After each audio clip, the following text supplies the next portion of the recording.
മലയാളത്തിൻ്റെ അപൂർവ പ്രതിഭകളിൽ ഒരാളായ ഏതർത്ഥത്തിലും മാസ്റ്റർ ജീനിയസ് എന്ന് വിളിക്കാവുന്ന കുമാരനാശാൻ്റെ 150-ാം ജന്മവാർഷിക ദിനത്തിൽ അതോടൊപ്പം തന്നെ 1924 ജനുവരി 16 അദ്ദേഹത്തിൻ്റെ അപമൃത്യുവിൻ്റെ പശ്ചാത്തലത്തിൽ ഈ ഒരു ആലോചന ആരംഭിക്കാമെന്നാണ് ഞാൻ വിചാരിക്കുന്നത്. വീണപൂവ് മുതൽ കരുണ വരെയുള്ള അദ്ദേഹത്തിൻ്റെ എല്ലാ കൃതികളിലും സൂക്ഷ്മമായി ജാതി മേൽക്കോയ്മക്കെതിരെയുള്ള പ്രതികരണങ്ങളും പ്രതിരോധങ്ങളുമാണ്. പ്രത്യക്ഷത്തിൽ ദുരവസ്ഥയിലും ചണ്ടാല ഭിക്ഷുകയിലും സത്യം ശ്വസിച്ചും സമത്വമാർന്നും സ്നേഹസത്ത് നുകർന്നും സദ്ധർമ്മപാതയിലൂടെ ചരിക്കട്ട മാനുഷർ ഈ ധര സ്വർഗമായി തീർന്നിടട്ടെ. ഇന്ത്യക്കാരുടെ സ്വർഗത്തിലേക്കുള്ള പാത അത്യന്തം ദുർഘടം പിടിച്ചതാണ് എന്നും അത് ലോകത്തിലെ മറ്റേതൊരു രാജ്യത്തെ ജനതയെക്കാളും ക്ലേശകരമാണ് എന്നും അംബേദ്കർ നിരീക്ഷിക്കുന്നുണ്ട്. കാരണം ഇന്ത്യൻ ജീവിതത്തിൻ്റെ എല്ലാ തരത്തിലുള്ള കണക്കുകൂട്ടലുകളെയും അതിൽ ഭൂരിപക്ഷം ന്യൂനപക്ഷം എന്നുള്ളതും ഉൾപ്പെടും അട്ടിമറിക്കുന്ന ഏറ്റവും വലിയൊരു ഭീകര സാന്നിധ്യമായി ഇന്ത്യൻ ജനതയുടെ വഴിമുടക്കി നിൽക്കുന്ന പഴയൊരു രൂപകമാണ് ആ കാലത്തിൻ്റെ പരിമിതികളിൽ നിന്ന് അംബേദ്കർ ഉപയോഗിച്ചത് രാക്ഷസൻ എന്നാണ്. എന്നാൽ അംബേദ്കർക്ക് മുമ്പ് തന്നെ ജ്യോതി ബഫൂലെ ഭൂസംരക്ഷകർ എന്ന അർത്ഥത്തിലാണ് രാക്ഷസനെ തിരിച്ചറിഞ്ഞത്. തങ്ങൾക്ക് കീഴ്പ്പെടുത്തേണ്ട ജനതയെ അവരുടെ പ്രതിച്ഛായ മലിനമാക്കുക എന്നുള്ള എക്കാലത്തെയും അധിനിവേശത്തിൻ്റെ അജണ്ട കാര്യപരിപാടി നിരുപദ്രവം എന്ന മട്ടിൽ, നിഷ്കളങ്കം എന്ന മട്ടിൽ നമ്മൾ ഉപയോഗിക്കുന്ന എല്ലാ വാക്കുകളിലും പരികൽപ്പനകളിലും അടങ്ങിയിട്ടുള്ളത് കൊണ്ട് എത്ര തന്നെ കുതറൽ ജാഗ്രത പുലർത്തിയാലും പലപ്പോഴും അതിനിടയിൽ പെട്ടുപോകാനുള്ള സാധ്യത ഉണ്ട്. ഏകമാർഗം പെട്ടുപോയി എന്ന് മനസ്സിലായാൽ ഉടനെ തിരുത്തി പുറത്തു കടക്കുക എന്ന് മാത്രമാണ്. ഞാൻ സൂചിപ്പിക്കുന്നത് സ്വർഗത്തിലേക്കുള്ള പാത തടയുന്ന രാക്ഷസനായി ഇന്ത്യൻ ജനതയുടെ മുമ്പിൽ ജാതി നിലകൊള്ളുന്നു എന്ന് അംബേദ്കർ പറഞ്ഞത് ഈ ഒരു അവതരണത്തിൻ്റെ ആമുഖമായിട്ട് കുമാരനാശാൻ്റെ സത്യം ശ്വസിച്ചുള്ള സമത്വത്തിലുള്ള സ്നേഹസത്ത് നുകർന്നുള്ള ഭൂമിയെ സ്വർഗമാക്കുന്ന തരത്തിലുള്ള ഒരു പ്രവർത്തനത്തെക്കുറിച്ച് പറഞ്ഞതും ഈ വിഷയത്തിൻ്റെ ഒരു ആമുഖം എന്ന നിലക്കാണ്. കാരണം നമുക്കറിയാം, സാധാരണഗതിയിൽ ഭൂരിപക്ഷം എന്ന് പറയുമ്പോൾ അതൊരു എണ്ണത്തിൻ്റെ പ്രശ്നമായിട്ടാണ് പരിഗണിക്കപ്പെടാറുള്ളത്. ഭൂരിപക്ഷം ന്യൂനപക്ഷം എന്നുള്ളതിൽ എണ്ണം പ്രധാനമാണ്, ജനസംഖ്യ അർത്ഥത്തിൽ പ്രധാനമാണ്. എന്നാൽ അതുമാത്രമല്ല, അധികാരം, പദവി ഉൾപ്പെടെയുള്ള കാര്യങ്ങൾ അതിൽ പരിഗണിക്കപ്പെടാറുണ്ട്. ഇന്ത്യൻ പശ്ചാത്തലത്തിൽ ഭൂരിപക്ഷം ന്യൂനപക്ഷം എന്നുള്ളതിനെ നിർണ്ണയിക്കുന്ന കേന്ദ്ര അധികാര ശക്തിയായി പ്രവർത്തിക്കുന്നത് ജാതി മേൽക്കോയ്മയാണ്. ഒരുപക്ഷെ ലോകത്തിൽ ഏറ്റവും അവസാനം സാമൂഹ്യ വിപ്ലവത്തിന് സാധ്യതയുള്ള രാഷ്ട്രങ്ങളിൽ ഒന്നായിരിക്കും ഇന്ത്യ എന്നാണ് ഒരു സാംസ്കാരിക പ്രവർത്തകൻ എന്ന നിലയിൽ ഞാൻ കരുതുന്നത്. രാഷ്ട്രീയ പരിവർത്തനത്തെക്കുറിച്ചല്ല.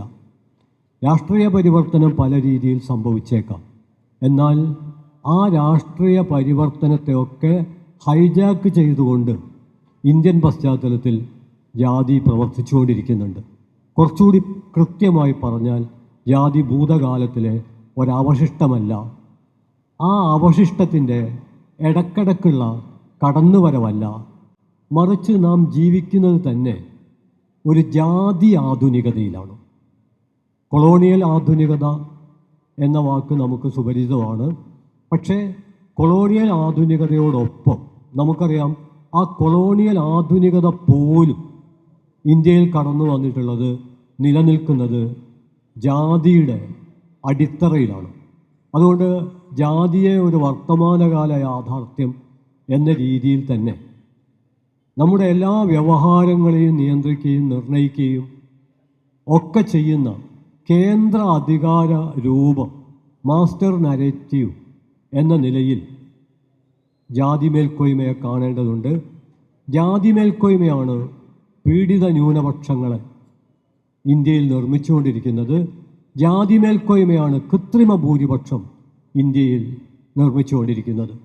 കൃത്രിമ ഭൂരിപക്ഷം എന്ന് ഞാൻ പറയാൻ കാരണം, ഹിന്ദുമതം ഇന്ത്യൻ പ്രധാനമന്ത്രി നരേന്ദ്രമോദി സംസാരിക്കുമ്പോൾ 80% 20% എന്ന ഒരു വിഭജനം മുന്നോട്ട് വെക്കുമ്പോൾ അതൊരു തെരഞ്ഞെടുപ്പ് തന്ത്രം എന്നതിനപ്പുറത്ത് ജാതി മേൽക്കോയ്മയുടെ ഒരു വിഭജന തന്ത്രത്തിൻ്റെ വിളംബരമാണ്.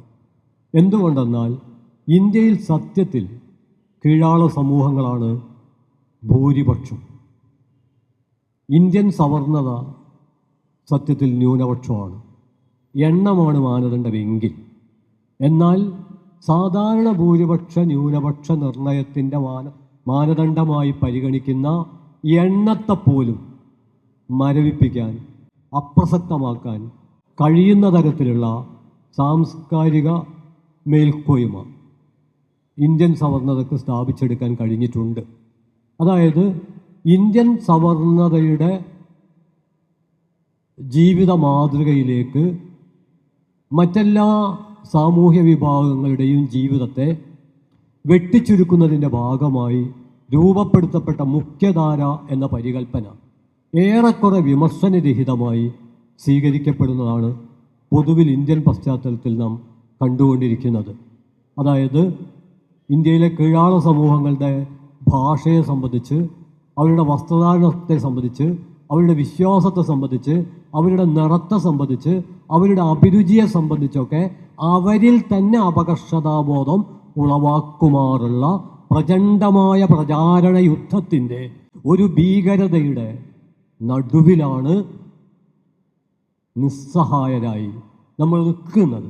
നിസ്സഹായർ എന്ന് ഞാൻ പറയാൻ കാരണം, സെക്കുലർ കാഴ്ചപ്പാട് പുലർത്തുന്നവർ പോലും പിന്തുടരുന്ന ആചാരാനുഷ്ഠാനങ്ങൾ, അലങ്കാര പരികൽപ്പനകൾ, നിരുപദ്രവമെന്ന് കരുതി നടത്തുന്ന സംഭാഷണങ്ങൾ, ഇതൊക്കെ പരിഗണിച്ചാൽ അതിൽ പ്രച്ഛന്ന ജാതി മേൽക്കോയ്മ സാന്നിധ്യം നമുക്ക് കാണാൻ പറ്റും.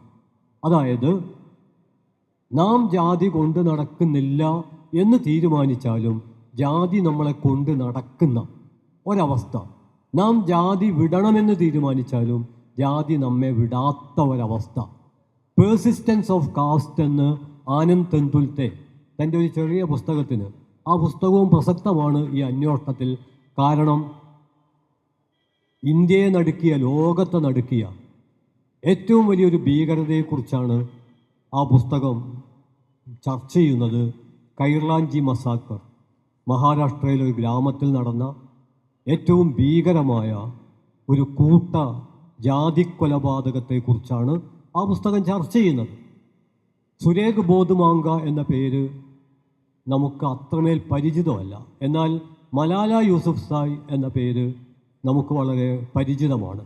മലാല യൂസുഫ്സായിക്ക് നോബൽ സമ്മാനം കിട്ടുകയും അവർ വളരെയേറെ വേണ്ട വിധം തന്നെ, അതിലെന്തെങ്കിലും അപാകതയുണ്ട് എന്ന് ഞാൻ കരുതുന്നില്ല. കാരണം താലിബാൻ എന്ന ഭീകര സംഘടനയുടെ സ്ത്രീകളുടെ വിദ്യാഭ്യാസത്തിനെതിരെയുള്ള പ്രവർത്തനത്തിനെതിരെയുള്ള പ്രതിരോധത്തിൻ്റെ പശ്ചാത്തലത്തിലാണ് അവർക്ക് വെടിയുണ്ട ഏൽക്കുന്നത്. അവർ പരിഗണിക്കപ്പെടണം, പ്രശസ്തയായത് നമ്മുടെ സാമൂഹ്യ ആവശ്യകത തന്നെയാണ്. പക്ഷേ അതിനേക്കാൾ പരിഗണന അർഹിക്കേണ്ടതായിരുന്നു. അതുകൊണ്ടാണ് അംബേദ്കറുടെ അനിഹിലേഷൻ ഓഫ് കാസ്റ്റ് എന്ന പുസ്തകത്തിൻ്റെ ആമുഖത്തിൽ അരുന്ധതി റോയ് പറയുന്നുണ്ട്,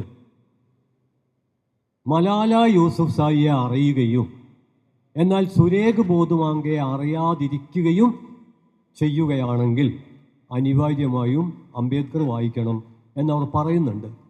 ഞാൻ സൂചിപ്പിക്കുന്നത്, മലാല യൂസുഫ്സായി അറിയപ്പെടാനും അതിനു മുമ്പ് അതിനേക്കാൾ വലിയ തോതിൽ അറിയപ്പെടേണ്ടിയിരുന്ന സുരേഖ് ബോധുമാങ്കയെ അറിയപ്പെടാതിരിക്കാനുമുള്ള കാരണങ്ങളിലൊന്ന് തുടക്കത്തിൽ തന്നെ ചൂണ്ടിക്കാണിച്ച ജാതി മേൽക്കോയ്മയുടെ സവിശേഷമായ പ്രവർത്തനമാണ്. ഒറ്റവാചകത്തിൽ ചുരുക്കി പറഞ്ഞാൽ അത് മതമല്ല, അത് രാഷ്ട്രീയ പാർട്ടിയല്ല, മറിച്ച് ഇനിയും അഴിച്ചെടുക്കാനാവാത്ത വിധം, അഴിച്ചെടുക്കുന്തോറും കുരുക്കുകൾ കൂടിക്കൂടി വരുന്ന വിധത്തിൽ അധികാരത്തിൻ്റെ നിരവധി അടരുകളാൽ, അടച്ചുകെട്ടിയ അധികാരത്തിൻ്റെ അടരുകളാൽ അതിൽ പെട്ടുപോകുന്നവർ പുറത്തു കടക്കാൻ വിചാരിച്ചാലും കുതറി പുറത്തു കടന്നാലും അതിൻ്റെ ചില ഭാഗങ്ങൾ നമ്മോടൊപ്പം അറിഞ്ഞോ അറിയാതെയോ സഞ്ചരിച്ചുകൊണ്ടിരിക്കുന്ന ആ വ്യവസ്ഥക്കകത്തുള്ളവരെ മാത്രമല്ല, ആ വ്യവസ്ഥക്ക് പുറത്തുള്ളവരെയും വേട്ടയാടി പിടിക്കാനുള്ള അതിൻ്റെ കഴിവ്, അതായത് സൈദ്ധാന്തികമായി ജാതി മേൽക്കോയ്മയെ എതിർക്കുന്ന മതങ്ങൾ, ബുദ്ധമതം, ക്രിസ്തുമതം, ഇസ്ലാം മതം തുടങ്ങിയ മതങ്ങൾ, സൈദ്ധാന്തികമായി ജാതിയോട് ഏറ്റുമുട്ടുന്ന വ്യക്തികൾ, മതരഹിത പ്രസ്ഥാനങ്ങൾ, അതിനെയൊക്കെ കീഴ്പ്പെടുത്താൻ കഴിയുന്ന തരത്തിൽ, ഏതെങ്കിലും തരത്തിൽ, ചിലപ്പം ഭാഷയെക്കുറിച്ചുള്ള ഒരു സംവാദത്തിലാവാം, ചിലപ്പം ഭക്ഷണത്തെക്കുറിച്ചുള്ള ഒരു കാര്യത്തിൽ വെച്ചാവാം, ചിലപ്പം മതപരിവർത്തനത്തെ കുറിച്ചുള്ള കാര്യത്തിൽ വെച്ചാവാം, ഇങ്ങനെ നാനാതരത്തിലുള്ള സംവാദങ്ങളിൽ എവിടെയെങ്കിലും വെച്ച് ഇന്ത്യൻ ജനതയെ പിടിച്ചു നിർത്താനുള്ള ജാതി മേൽക്കോയ്മ വ്യവസ്ഥയുടെ സർവം അധികാര സാന്നിധ്യം എന്നതാണ് ഒന്നാമത്തെ പ്രശ്നം. അതുകൊണ്ട് ന്യൂനപക്ഷമായിരിക്കെ തന്നെ അതിന് സാംസ്കാരിക മേൽക്കോയ്മയാവാൻ കഴിഞ്ഞിട്ടുണ്ട്. ആ സാംസ്കാരിക മേൽക്കോയ്മയാണ് ഇന്ത്യയിൽ പീഡിത ന്യൂനപക്ഷങ്ങളെ സൃഷ്ടിച്ചിട്ടുള്ളത്. മതനിരപേക്ഷ കാഴ്ചപ്പാട് പുലർത്തുന്നവർ, മതരഹിതർ, വിവിധ മതത്തിൽപ്പെട്ടവർ ഉൾപ്പെടെ വലിയൊരു ന്യൂനപക്ഷം. അവർ ചിലപ്പോൾ എണ്ണത്തിൽ കൂടുതലുണ്ടാവാം, എണ്ണത്തിൽ കുറവായിരിക്കാം. എണ്ണമല്ല അവിടെ മാനദണ്ഡം, മറിച്ച് അധിനിവേശത്തിന് കീഴ്പ്പെടാൻ അവർ നിർബന്ധിതമായി തീരുന്നു എന്നുള്ളതാണ്. രണ്ടാമത്തെ പ്രശ്നം, ഈ അധിനിവേശത്തെ ഞാൻ തുടക്കത്തിൽ കുമാരനാശാനെ കുറിച്ച് പറഞ്ഞു തുടങ്ങാനുള്ള കാരണം അതാണ്. ഈ അധിനിവേശത്തിനെതിരെയുള്ള നാനാതരത്തിലുള്ള സമരങ്ങളിൽ മതപരിവർത്തനത്തിൻ്റെ പങ്കെന്താണ്? ഇത് കേൾക്കുമ്പോൾ തന്നെ മതപരിവർത്തനത്തെക്കുറിച്ച് എന്തിന് സംസാരിക്കണം എന്ന ഒരു ചിന്ത തന്നെ വളരെ പുരോഗമനപരമാണ് എന്ന മട്ടിൽ നിലനിൽക്കുന്നുണ്ടെങ്കിൽ അതിൻ്റെ പിറകിൽ ജാതി മേൽക്കോയ്മ പ്രത്യയശാസ്ത്രം പതുങ്ങി നിൽക്കുന്നുണ്ട് എന്ന് തിരിച്ചറിയാൻ നിർബന്ധിതമാണ്. എന്തിന് മതം മാറണമെന്ന ചോദ്യമാണ് സെക്കുലർ കക്ഷികൾ, പൊതുവെ സെക്കുലർ കാഴ്ചപ്പാട് പുലർത്തുന്നവർ ചോദിക്കാറുള്ളത്. അങ്ങനെ ഒരു ചോദ്യം പ്രസക്തമാണ്. എന്നാൽ എന്തുകൊണ്ട് മതം മാറിക്കൂടാ എന്ന ചോദ്യവും അത്രത്തോളം തന്നെ പ്രസക്തമാണ്. കാരണം സാമൂഹ്യ പരിവർത്തനത്തെ സ്വാഗതം ചെയ്യാമെങ്കിൽ ആ സാമൂഹ്യ പരിവർത്തനത്തിൻ്റെ ഭാഗമായി സംഭവിക്കുന്ന സമസ്ത പരിവർത്തനങ്ങളെയും നമുക്ക് സ്വാഗതം ചെയ്യാവുന്നതാണ്. വ്യക്തികളുടെ പൗരാവകാശത്തെ, മനുഷ്യാവകാശത്തെ ആദരിക്കേണ്ടതുണ്ട്. ഏതെങ്കിലും ഒരു മതത്തിൽ പിറക്കുകയും ആ മതത്തിൽ നിന്ന് വേണ്ടത്ര സംതൃപ്തിയും സാന്ത്വനവും ലഭിക്കാതിരിക്കുകയും ചെയ്യുകയാണെങ്കിൽ മറ്റൊരു മതം പരീക്ഷിക്കാവുന്നതും, അവിടെ നിന്നും സാന്ത്വനവും സംതൃപ്തിയും ലഭിക്കുന്നില്ലെങ്കിൽ മതം തന്നെ ഉപേക്ഷിച്ച് മതരഹിത അവസ്ഥയിലേക്ക് പരിവർത്തനം ചെയ്യാവുന്നതും, ഒരു മതത്തിൽപ്പെട്ടവരും ഒരു മതത്തിലും പെടാത്തവരും ഒരേ വീട്ടിൽ സംവാദാത്മകമായ സൗഹൃദം പുലർത്തിക്കൊണ്ട് ഒന്നിച്ച് ജീവിക്കാവുന്നതും ആണെന്നിരിക്കെ ഈ ഒരു വിഷയത്തിലേക്ക് എത്തുമ്പോൾ എല്ലാ വാതിലും അടച്ച്, ജനവാതിലും അടച്ച് ഒരു പ്രത്യേകതരം ജീവിയായി രൂപപ്പെടേണ്ട ഒരു കാര്യവുമില്ല. അതിൽ ചരിത്ര നിരാസമുണ്ട്, അതിൽ വർത്തമാനകാലത്തെ ഫാസിസ്റ്റ് അജണ്ടയുടെ മുമ്പിൽ കീഴ്പ്പെടലുണ്ട്. ചരിത്ര നിരാസമുണ്ട് എന്ന് ഞാൻ പറയാൻ കാരണം, ഇതുവരെയുള്ള നമ്മുടെ ചരിത്രം പരിശോധിച്ചാൽ അതിൽ പലതരം പരിവർത്തനങ്ങളും അതിൽ മതപരിവർത്തനവും ഉൾപ്പെട്ടിട്ടുണ്ട്. അംബേദ്കറെ കുറിച്ചാണ് ഞാൻ തുടക്കത്തിൽ പറഞ്ഞത് എന്നുള്ളതുകൊണ്ട് ലോകത്തിൽ തന്നെ ഏറ്റവും പ്രകടനാത്മകമായി നടന്ന മതപരിവർത്തനത്തിലൊന്നായിരുന്നു ലക്ഷക്കണക്കിന് മഹാറുകളുടെ നേതൃത്വത്തിൽ അംബേദ്കർ നടത്തിയ മതപരിവർത്തനം. അതൊരു വ്യക്തിപരമായ മതപരിവർത്തനം ആയിരുന്നില്ല, അതൊരു മഹാസമരമായിരുന്നു, സാമൂഹ്യ സമരമായിരുന്നു. അത്തരമൊരു സമരം അദ്ദേഹം നടത്തിയപ്പോൾ, അതിനു മുമ്പൊക്കെ അദ്ദേഹം നിരവധി സമരങ്ങൾ നടത്തിയിട്ടുണ്ട്.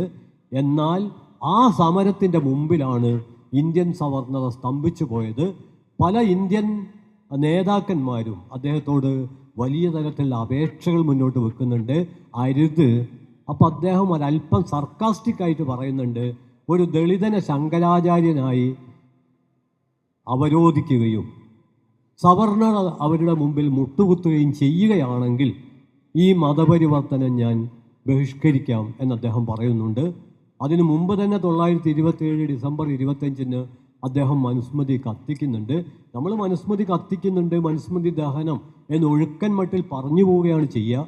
ആ ചരിത്ര സന്ദർഭം നമ്മൾ ഓർമ്മിച്ചെടുക്കുകയാണെങ്കിൽ അതിൻ്റെ നാടകീയതയും അതിനുവേണ്ടി അംബേദ്കർ ഉൾപ്പെടെയുള്ളവർ അനുഭവിക്കേണ്ടി വന്ന പ്രയാസങ്ങളും മാത്രമല്ല, അതിൽ വലിയൊരു ജാതി മേൽക്കോയ്മക്കെതിരെയുള്ള ഏതെങ്കിലും ഒരു ജാതിയുടെ ഒറ്റപ്പെട്ടൊരു പ്രശ്നം എന്നുള്ളതിന് പകരം അത് മതനിരപേക്ഷ ജാതിവിരുദ്ധ കൂട്ടായ്മയുടെ ഏറ്റവും വലിയ ആവിഷ്കാരമായിരുന്നു.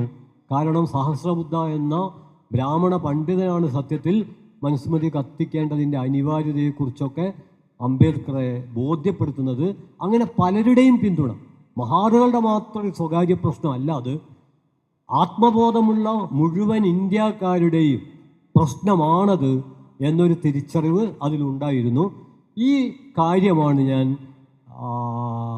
ദുരവസ്ഥയിലെ ഒരു പ്രത്യേക സന്ദർഭം വെച്ചുകൊണ്ട് വളരെ സംക്ഷിപ്തമായിട്ട് നോക്കിക്കാണാൻ ശ്രമിക്കുന്നത്. കാരണം ദുരവസ്ഥ എന്ന് പറയുന്നത് കുമാരനാശാനാണല്ലോ, ആ കാലത്താണല്ലോ. നമ്മൾ ഈ മതപരിവർത്തനത്തിൻ്റെ ഒരു ചരിത്ര പശ്ചാത്തലം പരിശോധിക്കുകയാണെങ്കിൽ കേരളത്തെ സംബന്ധിച്ചിടത്തോളം 1920കളൊക്കെ ഇതിൻ്റെ പശ്ചാത്തലമായിരുന്നു. 36ലാണ് അസവർണർക്ക് നല്ലത് ഇസ്ലാം എന്നൊരു പുസ്തകം എഴുതപ്പെടുന്നത്. അതിനു മുമ്പ് 36ൽ തന്നെയാണ് ക്ഷേത്രപ്രവേശന വിളംബരത്തിന് പോലും നിമിത്തമായ ക്രിസ്തുമതത്തിലേക്കുള്ള പരിവർത്തനത്തെക്കുറിച്ചുള്ള ചർച്ചകൾ നടക്കുന്നത്. അതേ കാലത്താണ് 1934 ഈ മാധവൻ അദ്ദേഹം ഈ സംവാദത്തിൽ ഇടപെട്ടുകൊണ്ട് ഈഴവർ മതം മാറുകയോ ഹിന്ദുമതത്തിൽ തുടരുകയോ അല്ല വേണ്ടത്, സ്വതന്ത്ര സമുദായമായിരിക്കുകയാണ്. അദ്ദേഹത്തിൻ്റെ പ്രസിദ്ധമായ പുസ്തകം, ക്ഷോഭമുണ്ടാക്കിയ പുസ്തകം സ്വതന്ത്ര സമുദായം, 34ൽ പ്രസിദ്ധീകരിക്കപ്പെട്ട ഉടനെ നിരോധിക്കപ്പെട്ട പുസ്തകം. ഈ പുസ്തകങ്ങളൊക്കെ സംവാദം നടത്തിയത് ഈ ഒരു കേന്ദ്ര പ്രശ്നത്തെക്കുറിച്ചായിരുന്നു എന്ന് നമ്മൾ ഓർക്കണം. പ്രായോഗിക തലത്തിൽ ആളുകൾ മാറുന്നതും മാറാത്തതുമൊക്കെ അവരുടെ വ്യക്തിപരമായ പ്രശ്നമാണ്. പക്ഷെ ആ വ്യക്തിതലത്തിൽ നിന്നുകൊണ്ടല്ല, ഇതെങ്ങനെയാണ് ഒരു പരിവർത്തന ഘട്ടത്തിൽ പൊള്ളലുണ്ടാക്കുന്ന ഒരു വിഷയമായി ഇന്ത്യയിലും കേരളത്തിലുമൊക്കെ വന്നത് എന്നതേക്കുറിച്ചാണ് ഞാൻ സൂചിപ്പിക്കുന്നത്. അങ്ങനെ സൂചിപ്പിക്കാൻ കാരണം വർത്തമാനകാലത്ത് ഇന്ത്യൻ ഫാസിസ്റ്റുകൾ മതപരിവർത്തന വിരുദ്ധ നിയമം എന്ന നിയമം കൊണ്ടുവരികയും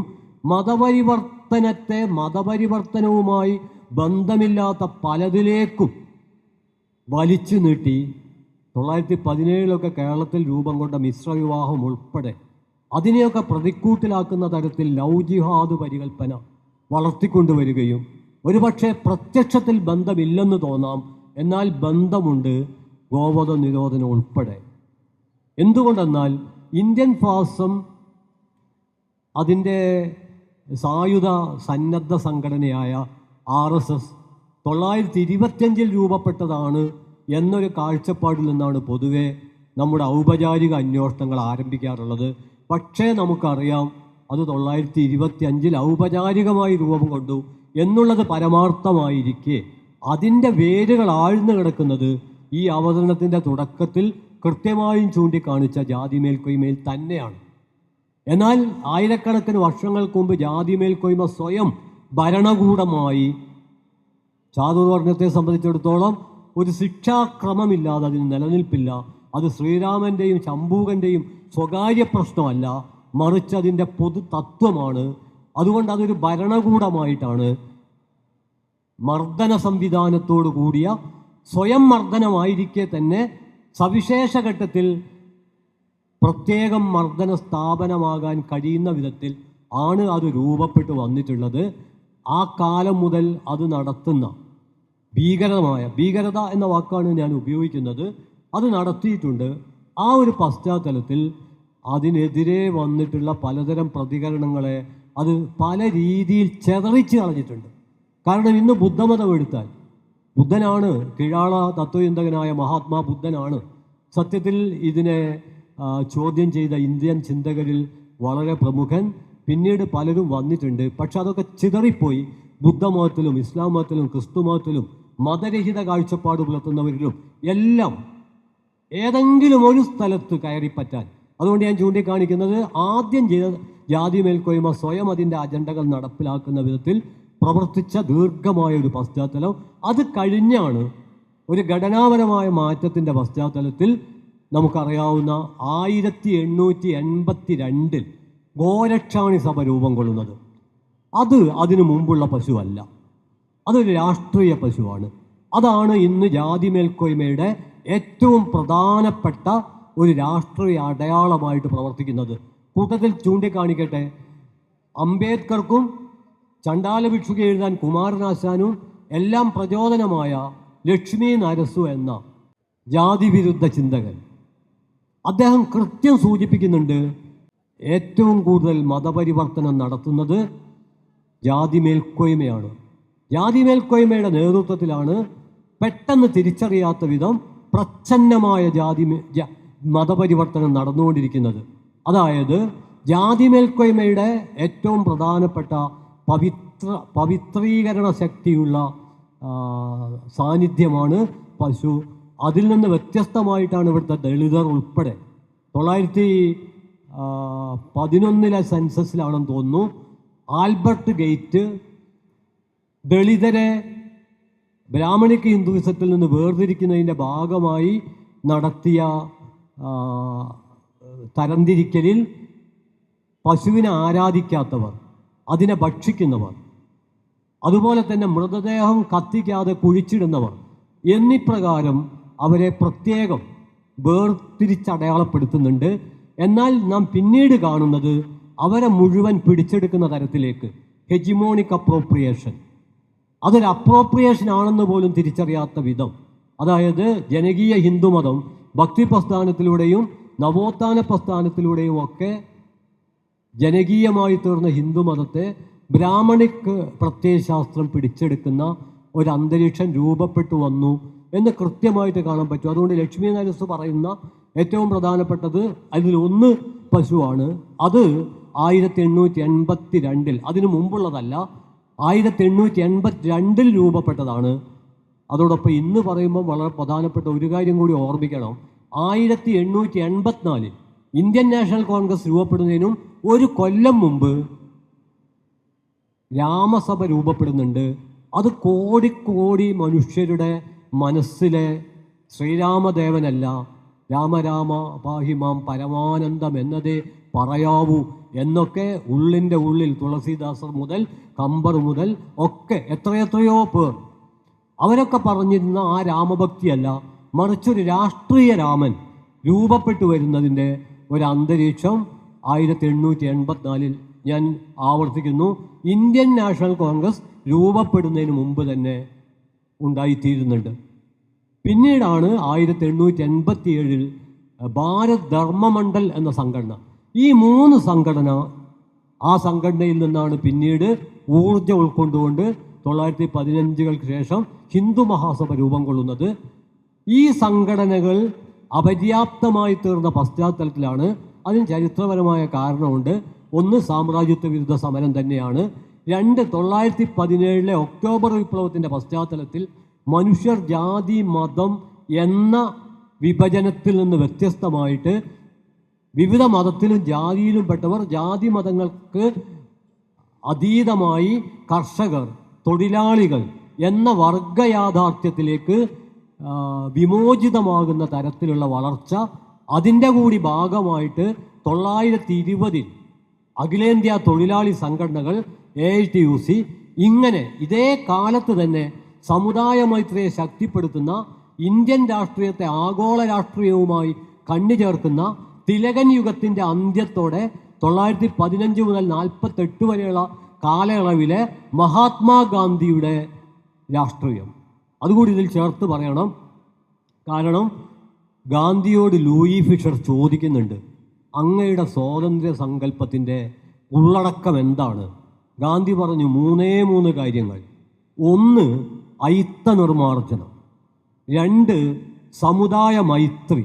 3, സ്വാശ്രയത്വം.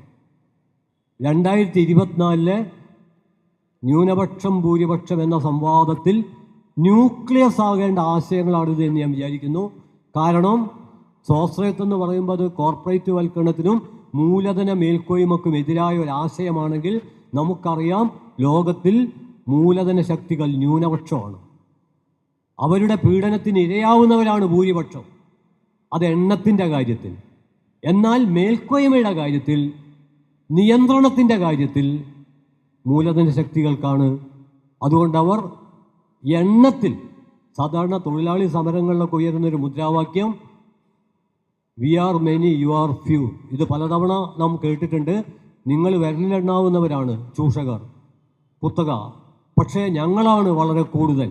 അത് സത്യമാണ്, എണ്ണത്തിൽ ഭൂരിപക്ഷമാണ്. പക്ഷേ പദവിയിൽ, അധികാരത്തിൽ, സാമൂഹ്യ സാമ്പത്തിക രാഷ്ട്രീയ ആവിഷ്കാരങ്ങളിൽ മേൽക്കൈയില്ല. അതുകൊണ്ട് മൂലധനം. രണ്ടാമത് ഞാൻ ചൂണ്ടിക്കാണിച്ചത് ഗാന്ധി പറഞ്ഞ അയിത്ത നിർമ്മാർജ്ജനം. ഒരു കാര്യം ബ്രാക്കറ്റിൽ ചേർക്കേണ്ടതെന്ന് വിചാരിക്കുന്നു. മഹാത്മാഗാന്ധി തൻ്റെ ജീവിതത്തിലുടനീളം അധസ്ഥിത സമൂഹം അനുഭവിക്കുന്ന അവശതകൾക്കെതിരെ ഇടപെട്ടിട്ടുണ്ട്. അത് ഉയർത്തിപ്പിടിക്കപ്പെടേണ്ടതുണ്ട്. പക്ഷേ നമുക്കറിയാവുന്ന ഒരു കാര്യമുണ്ട്, അദ്ദേഹത്തിന് സൈദ്ധാന്തികമായി പൂർണ്ണമായ അർത്ഥത്തിൽ വർണ്ണാശ്രമ വ്യവസ്ഥയോട് വിട ചോദിക്കാൻ കഴിഞ്ഞിരുന്നില്ല. ജാതി പോണം എന്ന് പോലും അദ്ദേഹം അമർത്തി പറയുന്നത് 1925 കേരളത്തിലെ ശ്രീനാരായണ ഗുരുവുമായുള്ള സംവാദത്തിൻ്റെ പശ്ചാത്തലത്തിലാണ് എന്ന് വ്യക്തമാണ്. ഒരുപക്ഷെ അതിൻ്റെ കൂടി തുടർച്ചയാണ് 30കളിൽ ഐക്യനിർമ്മാർജ്ജനത്തിന് വേണ്ടിയുള്ള വമ്പിച്ച ശ്രമങ്ങൾ. അതോടൊപ്പം തന്നെ സോഷ്യലിസ്റ്റ് ആശയങ്ങളോടുള്ള അദ്ദേഹത്തിൻ്റെ കടുത്ത നിലപാട്, വിമർശന നിലപാടുകളിൽ അയവ് വരുന്നതും 30കൾക്ക് ശേഷമാണ്. ആ സമയത്താണ് ഗാന്ധിക്ക് നേരെയുള്ള ആദ്യത്തെ വെടി പൊട്ടിയത് 1934. അത് യാദൃച്ഛികമല്ല. ഞാൻ പറഞ്ഞു വരുന്നത് ഐക്യനിർമ്മാർജ്ജനം എന്ന ആശയം തിലകൻ യുഗത്തിൽ നിന്നുള്ള വേർപിരിയലാണ്. കാരണം തിലകൻ മുന്നോട്ട് വെച്ച ബ്രാഹ്മണിക് പ്രത്യയശാസ്ത്രം ഐക്യത്തെ നിർമ്മാർജ്ജനം ചെയ്യുകയല്ല, ആഭിജാത്യത്തെ ആഘോഷിക്കുകയാണ് ചെയ്തത്. ജാതി മേൽക്കോയ്മയുടെ ആഭിജാത്യ കാഴ്ചപ്പാടുകളെയും അവരുടെ ആഭിജാത്യത്തെ ആഘോഷിക്കുന്ന ഉത്സവങ്ങളെയും എല്ലാം ഉയർത്തിപ്പിടിക്കുകയാണ് ബാലഗംഗാധര തിലകൻ ചെയ്തത്. അവിടെ നിന്ന് വ്യത്യസ്തമായി ഐക്യ സമൂഹങ്ങളോട്, അവരുടെ ജീവിത പ്രശ്നങ്ങളോട് ചേർന്ന് നിന്നുകൊണ്ട് രണ്ടാമത്തേത് സാമുദായിക മൈത്രിയെ അസാധ്യമാക്കുന്ന തരത്തിലാണ് തിലകൻ കാലത്തെ സ്വാതന്ത്ര്യ സമരം മുന്നോട്ട് പോയതെങ്കിൽ EMSൻ്റെ വാക്കുകളിൽ ഇന്ത്യൻ ദേശീയതയുടെ വികൃത രൂപം എന്ന് വിളിക്കാവുന്ന തരത്തിലാണ് ഈ മേൽക്കോയ്മ ജാതി ദേശീയത രൂപപ്പെട്ടതെങ്കിൽ, കൂട്ടത്തിൽ ബ്രാക്കറ്റിൽ ഒരു കാര്യം കൂടി പറയട്ടെ, ഇന്ന് നിലനിൽക്കുന്ന ഹെജിമോണിക് നാഷണാലിസം ആ സ്വാതന്ത്ര്യ സമരകാലത്തെ സവർണ മേൽക്കോയ്മയിൽ അധിഷ്ഠിതമായ ധാരയുടെ കൂടി തുടർച്ചയാണ്. അതിൻ്റെ ആവർത്തനമല്ല, പുതിയ തുടർച്ചയാണ്. എന്നാൽ ഗാന്ധി മുന്നോട്ട് വെച്ച ഐക്യനിർമ്മാർജ്ജനത്തോടൊപ്പം സമുദായ മൈത്രി, അവിടെയാണ് കൃത്രിമമായ ന്യൂനപക്ഷ ഭൂരിപക്ഷ വിഭജനത്തെ സൗഹൃദം കൊണ്ട്, സ്നേഹം കൊണ്ട്, സംവാദം കൊണ്ട്, സഹവർത്തിത്വം കൊണ്ട്, ഒരുപക്ഷെ മതസൗഹാർദ്ദം എന്നൊരാശയം, എൻ്റെ ഒരു കണ്ണ് ഹിന്ദുവാണെങ്കിൽ മറ്റേ കണ്ണ് മുസ്ലിമാണ് എന്ന് പറയുക വഴി ഒരുപക്ഷെ അതിലുപരി 1927 ഗാന്ധിയുടെ പ്രസിദ്ധമായ, സത്യത്തിൽ അത് സവർക്കർക്കുള്ള അല്ലെങ്കിൽ ബ്രാഹ്മണിക്ക് പ്രത്യയശാസ്ത്രത്തിനുള്ള ഗാന്ധിയുടെ ഒരു മറുപടിയായിരുന്നു. അദ്ദേഹം പറഞ്ഞു, പാണ്ഡവരുടെ ക്ഷമാശീലത്തെയും യുധിഷ്ഠിരൻ്റെ ധർമ്മബോധത്തെയും ഉയർത്തിപ്പിടിക്കുന്ന, ക്ഷമയുടെയും ധർമ്മത്തിൻ്റെയും മതമാണ് ഹിന്ദുമതമെന്ന് കരുതുന്ന, മുസ്ലിങ്ങളോടും മറ്റുള്ളവരോടും നീതി പുലർത്തണമെന്ന് ആവശ്യപ്പെടുന്ന ഒരു ഭ്രാന്തൻ ഗാന്ധി നിങ്ങൾക്കിടയിൽ ഉണ്ടായിപ്പോയത് അത്ര സങ്കടകരമായ കാര്യമാണോ എന്ന് 1927 അതൊരു പൊതുപ്രസ്താവനയായി പരിഗണിക്കാം. പക്ഷെ അത് വെറും പൊതുപ്രസ്താവനയല്ല.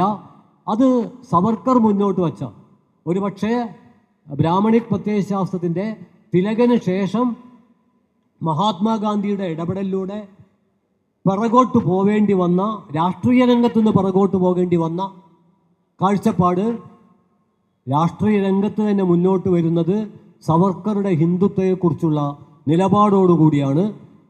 ആ നിലപാടിൻ്റെ ഭാഗമായിട്ടാണ് ഗാന്ധി മറ്റൊരു സന്ദർഭത്തിൽ പറയുന്നുണ്ട്, സവർക്കറുടെയും മൂഞ്ചയുടെയും മതം, ഹിന്ദുമതം വാളിൻ്റെ ഹിന്ദുമതമാണ്, അതിനെ ഞാൻ അംഗീകരിക്കുന്നില്ല എന്ന് അദ്ദേഹം പറയുന്നുണ്ട്.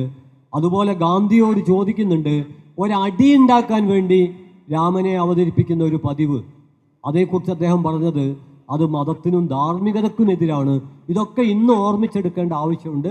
ഞാൻ സൂചിപ്പിക്കുന്നത് 30കളിൽ മഹാത്മാഗാന്ധിയുടെ കൃത്രിമമായ ഭൂരിപക്ഷ ന്യൂനപക്ഷ വിഭജനത്തെ, വിദ്വേഷത്തിൽ അധിഷ്ഠിതമായ വിഭജനത്തെ, എണ്ണത്തിൻ്റെ അടിസ്ഥാനത്തിൽ ഏതെങ്കിലും ഒരു മതക്കാരോ ഏതെങ്കിലും ഒരു ജാതിക്കാരോ കൂടുന്നതോ കുറയുന്നതോ പൊതുവിൽ സംഘർഷ കാരണമല്ല. സംഘർഷം ഉണ്ടാവുന്നത് ഇപ്പോൾ വിവിധ തരത്തിലുള്ള ഭക്ഷണം ആളുകൾ കഴിക്കുന്നു എന്നുള്ളത് ചരിത്രത്തിൽ ഒരിക്കലും സംഘർഷ കാരണമല്ല. വിവിധ തരത്തിലുള്ള വസ്ത്രം സംഘർഷ കാരണമല്ല. കർണാടകയിൽ എത്രയോ കാലമായിട്ട് അവിടുത്തെ വിദ്യാലയത്തിൽ പോകുന്ന മുസ്ലിം പെൺകുട്ടികൾ തട്ടമിടാറുണ്ട്. അന്നും മാർക്കറ്റിൽ കാവി ഷാൾ സുലഭമാണ്. പക്ഷേ കാവി ഷാൾ വിപരീതം തട്ടം എന്ന ഒരു കാഴ്ചപ്പാട് 2020 മുമ്പ് അവിടെ ഉണ്ടായിട്ടില്ല. എന്നാൽ പെട്ടെന്ന് ഉടുപ്പിയിലൊരു കോളേജിൽ തട്ടത്തിൻ്റെ വിപരീതമായിട്ട് ഷാൾ മാറുകയാണ് ഉണ്ടായത്. അത് കൃത്രിമമായി വിപരീതങ്ങൾ ഉണ്ടാക്കാനുള്ള ഇന്ത്യൻ ഫാസിസത്തിൻ്റെയും ജാതി മേൽക്കോയ്മയുടെ അജണ്ടയുടെ ഭാഗമാണ്. അതുകൊണ്ട് ഞാൻ സൂചിപ്പിക്കുന്നത്, ഏതെങ്കിലും ഒരു രാജ്യത്ത് ഏതെങ്കിലും ഒരു മതത്തിൽപ്പെട്ടവർ, ഏതെങ്കിലും ഒരു നിറത്തിൽപ്പെട്ടവർ, ഏതെങ്കിലും ഒരു ഭാഷയിൽപ്പെട്ടവർ കൂടുതലുണ്ട് കുറച്ചുണ്ട് എന്നുള്ളത് സംഘർഷ കാരണമേ അല്ല. സംഘർഷ കാരണം ഉണ്ടായിത്തീരുന്നത് സംഘർഷത്തിലേക്ക് നയിക്കുന്ന പ്രത്യയശാസ്ത്രത്തിൽ നിന്നാണ്. ആ പ്രത്യയശാസ്ത്രത്തിന് പ്രവർത്തിക്കാൻ കഴിയുന്നത് ഈ വിഭജനത്തെ അതിന് ശത്രുതാപരമായി മാറ്റാൻ കഴിയുന്നത് കൊണ്ടാണ്. അതാണ് സംഭവിക്കുന്നത്. ഏതെങ്കിലും ഒരു ജന്തുവിനെ ആരെങ്കിലും പൂജിക്കുന്നത്, ആ ജന്തുവിനെ ആരെങ്കിലും പൂജിക്കാതിരിക്കുന്നത് സംഘർഷ കാരണമല്ല. എന്നാൽ ഇതിനെ സംഘർഷ കാരണമാക്കി തീർക്കാൻ പറ്റും. സാധാരണഗതിയിൽ ജനായത്തവാദികൾ എന്നും ആവർത്തിക്കേണ്ട ഒരു വാക്യമാണ് ഇന്ത്യൻ പശ്ചാത്തലത്തിൽ. ഞാൻ 1882 ഗോരക്ഷാണി സഭയുടെ ഇപ്പോഴത്തെ ഗോവധ നിരോധത്തിൻ്റെയൊക്കെ പശ്ചാത്തലത്തിൽ ആവർത്തിക്കുകയാണ്. നമ്മൾ മുന്നോട്ട് വെക്കേണ്ടത് ഭൂരിപക്ഷ ന്യൂനപക്ഷ അഭിരുചിയിലും ഉണ്ട് ഭൂരിപക്ഷവും ന്യൂനപക്ഷവും. ഈ അഭിരുചിക്ക് അപ്പുറമായിട്ട് മുന്നോട്ട് വെക്കേണ്ടത് ഇന്ന ജന്തുവിനെ തിന്നണം തിന്നരുത് എന്നല്ല, ഒരു ജന്തുവിൻ്റെ പേരിലും പരസ്പരം തല്ലരുത് കൊല്ലരുത്. ഇതാണ് മുന്നോട്ട് വെക്കേണ്ടത്. ലോകത്തിൽ എവിടെയൊക്കെയുള്ള ആളുകൾ എന്തൊക്കെ എപ്പോൾ എങ്ങനെയൊക്കെ തിന്നുന്നുണ്ട് തിന്നാതിരിക്കുന്നുണ്ട് എന്നതിൻ്റെ കണക്കെടുക്കേണ്ട യാതൊരു കാര്യവും മനുഷ്യർക്കില്ല. അവർക്ക് ആവശ്യമുള്ള ഭക്ഷണം ലഭിക്കുന്നുണ്ടോ അത് ഉറപ്പുവരുത്തുകയാണ് സർക്കാർ ചെയ്യേണ്ടത്. അല്ലാതെ മനുഷ്യരേതൊക്കെയാണ് തിന്നുന്നത്, അവിടെ അടുക്കളയിൽ എത്ര മസാല ഉപയോഗിക്കുന്നുണ്ട്, അതിൻ്റെ കണക്കെടുക്കേണ്ട കാര്യമില്ല.